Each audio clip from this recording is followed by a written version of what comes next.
আসসালামু আলাইকুম রহমতুল্লাহ। সম্মানিত দর্শকবৃন্দ, আপনারা সকলে অবগত আছেন যে কিশোরগঞ্জের কন্টেন্ট ক্রিয়েটর আবু সাইদ ভাই মারা গেছে। কিন্তু তিনি মারা যাওয়ার আগে সকলকে একটি ওসিয়ত করে রেখে গেছেন যে তার জন্য দোয়া করা। যদি আমার মরণের পরে এই ভিডিওটা দেখেন আপনারা, শুধু একটু দোয়া করে সবাই আমার মাফ করে দিয়ে, আমার আত্মীয় স্বজন যারা আছে, যাদেরকে চলার পথে মনের মাঝে আমি কষ্ট দিছি, আপনারা আমার মাফ করে দিয়েন।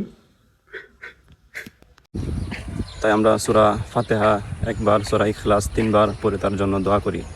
আউযু বিল্লাহি মিনাশ শাইতানির রাজিম। বিসমিল্লাহির রহমানির রহিম। আলহামদুলিল্লাহি রাব্বিল আলামিন আর রহমানির রহিম মালিকি ইয়াউমিদ্দিন ইয়াকা না'বুদু ওয়া ইয়াকা নাস্তাইন ইহদিনাস সিরাতাল মুস্তাকিম সিরাতাল লাযিনা আন'আমতা আলাইহিম গায়রিল মাগদুবি আলাইহিম ওয়ালাদ-দাল্লিন। আমিন। বিসমিল্লাহির রহমানির রহিম। কুল হুয়াল্লাহু আহাদ আল্লাহুস সামাদ লাম ইয়ালিদ ওয়া লাম ইউলাদ ওয়া লাম ইয়াকুল লাহু কুফুওয়ান আহাদ। বিসমিল্লাহির রহমানির রহিম। কুল হুয়াল্লাহু আহাদ আল্লাহুস সামাদ লাম ইয়ালিদ ওয়া লাম ইউলাদ ওয়া লাম ইয়াকুল লাহু কুফুওয়ান আহাদ। বিসমিল্লাহির রহমানির রহিম। কুল হুয়াল্লাহু আহাদ আল্লাহুস সামাদ লাম ইয়ালিদ ওয়া লাম ইউলাদ ওয়া লাম ইয়াকুল লাহু কুফুওয়ান আহাদ। 3 বার সূরা ইখলাস পাঠ করা মানে কোরআন শরীফ একবার খতম দেওয়া।